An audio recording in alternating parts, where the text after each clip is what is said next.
অনেক মা বোনেদের সমস্যা সাদাস্রাব। এই সাদাস্রাব যার জীবনে একবার এসেছে, তার জীবনের সুখ শান্তি যেন উঠিয়ে নিয়েছে। তো এর থেকে কিভাবে আমরা পরিত্রাণ পাবো সেই জিনিসগুলোই আজকে আমি আলোচনা করব। ২-৩টা রেমেডি দিব। এই রেমেডিগুলো যদি আপনি সঠিক নিয়মে করতে পারেন, দেখবেন যে আপনার এই যত পুরনো থেকে পুরনো সাদাস্রাব থাক না কেন, আপনি এর থেকে পরিত্রাণ পেয়ে যাবেন। শুধু ১ মাস আপনি হচ্ছে নিয়মগুলো আপনি মেনে চলবেন। ১ মাসের মধ্যে ১৫ দিনের মধ্যে আপনি রেজাল্ট পেয়ে যাবেন। ১ মাস সেটা করবেন। তো হচ্ছে সাদাস্রাবের বিভিন্ন কারণে সেগুলো হয়। সেটা হচ্ছে আপনার অনিয়মিত লাইফস্টাইল। আপনি সবসময় পরিচ্ছন্ন থাকার চেষ্টা করবেন। মোবাইলটা বেশি আপনি দেখবেন না। হ্যাঁ? দেখলেও খুব ভালো জিনিসগুলো দেখবেন। আর পুকুরে স্নান করবেন না, কয়েকটি বাধা জিনিস আছে। আর গরম জিনিস আপনাকে খাওয়া যাবে না। যেটা হচ্ছে ডিম, মাংস, এগুলো একটু কম করার চেষ্টা করবেন। আর তার সাথে যে রেমেডিগুলো বলছি সেগুলো সঠিকভাবে করবেন। আপনাকে যদি পারেন যে কোনো একটা রেমেডি করলেই হবে। আপনি পাকড়ি গাছের পাতা বা পাকুড় গাছের পাতা নেবেন। একটা পানের পাতার মতো দেখতে, বট গাছ আর পাকুড় গাছ একসাথেই হয়। তো পাকুড় গাছের পাতা নেবেন একটা। আর ১০ গ্রাম আপনি নেবেন এই পাকুড় গাছের ছাল, মানে ২ চামচ পরিমাণ পাকুড় গাছের ছাল নেবেন।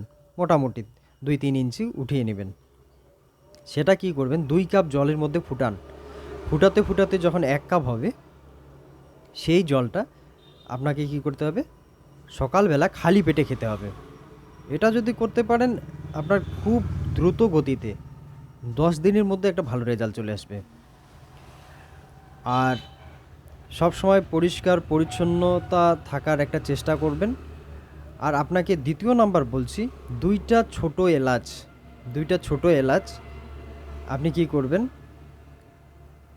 মুখ আপনি না ধুয়েই প্রথমেই বিছানা থেকে উঠে মুখটা, ২টা ছোট এলাচ আপনি ভালো করে চিবিয়ে যতটুক পারেন আপনি চিবিয়ে খেয়ে নেবেন।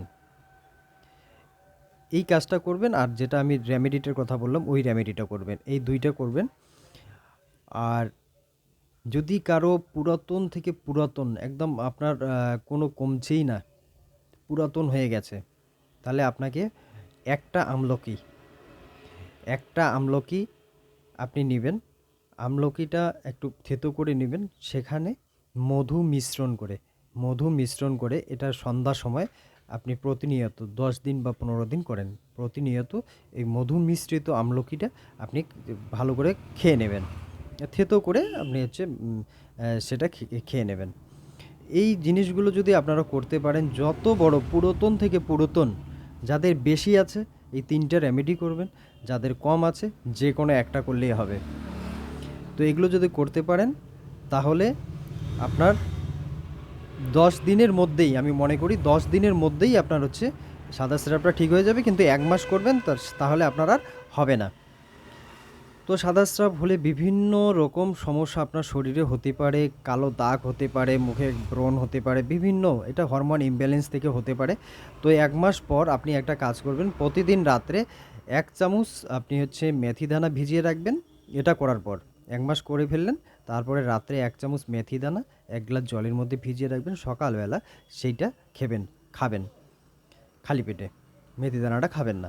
এটা যদি আপনি কি করবেন, পরবর্তীতে আর হবে না। আপনার মুখে দাগ, ছোপ, হাবি-জাবি, হরমোন ব্যালেন্সটাকে ঠিক রাখবে। তো আপনারা করুন আর এর থেকে লাভবান হন। আজকে এখানেই রাখছি, আবারও দেখা হবে নেক্সট ভিডিওয়ে।